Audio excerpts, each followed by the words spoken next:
ছিল আপনার 2500 থেকে 3000 বছর আগে একটি প্রাচীন বাণিজ্য কেন্দ্র। এই বাণিজ্য কেন্দ্রটি ছিল আমাদের পুনর্ভবা নদী এবং মহানন্দা কেন্দ্রিক।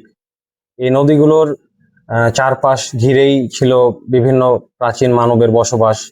বা আমাদের এই রহনপুরে যে সবচাইতে বিখ্যাত যে বিষয়টি ছিল যে এখানে রত্ন পাথরের কারবার হতো। এই রত্ন পাথরগুলো এখনো রহনপুরের মাঠে ঘাটে, নদীর আশেপাশে বিভিন্ন জায়গাতে বিক্ষিপ্তভাবে পড়ে থাকে। তো এই রত্ন পাথরগুলো দিয়ে আসলে মূলত তৈরি হতো কিছু অর্নামেন্টস, কিছু পুঁতি।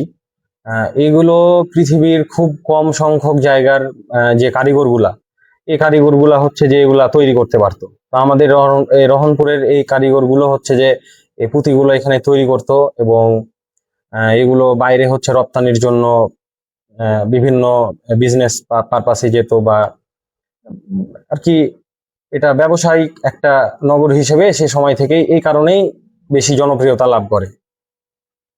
এবং তারপর একটা সময় এখানে পাল সেনদেরও আগমন হয়। তার ফলস্বরূপ আমরা এখানে আমাদের নওদা বুরুজ দেখতে পাই। এই নওদা বুরুজটি মেইনলি ছিল একটা বৌদ্ধ বিহার। তো বৌদ্ধ বিহার যখন সেন রাজারা আসে, লক্ষণ সেন তখন বৌদ্ধদের অচ্ছুত করে দিয়েছিল এবং সে জায়গাটাকে দখল করার পর সে তার নিজের ওইখানে ঘাঁটি গাড়ে এবং বেশ কিছুদিন রাজত্ব করার পর আমাদের যে এই বাংলার সুলতানি পিরিয়ডের যে জনক, যাকে আমরা ইখতিয়ার উদ্দিন বিন মোহাম্মদ বখতিয়ার খলজি নামে চিনি, এই বখতিয়ার খলজি তাকে আক্রমণ করে এবং এই জায়গাটি ছিল সেই নদিয়া, যেটা নওদা নামে আমরা এখন চিনি।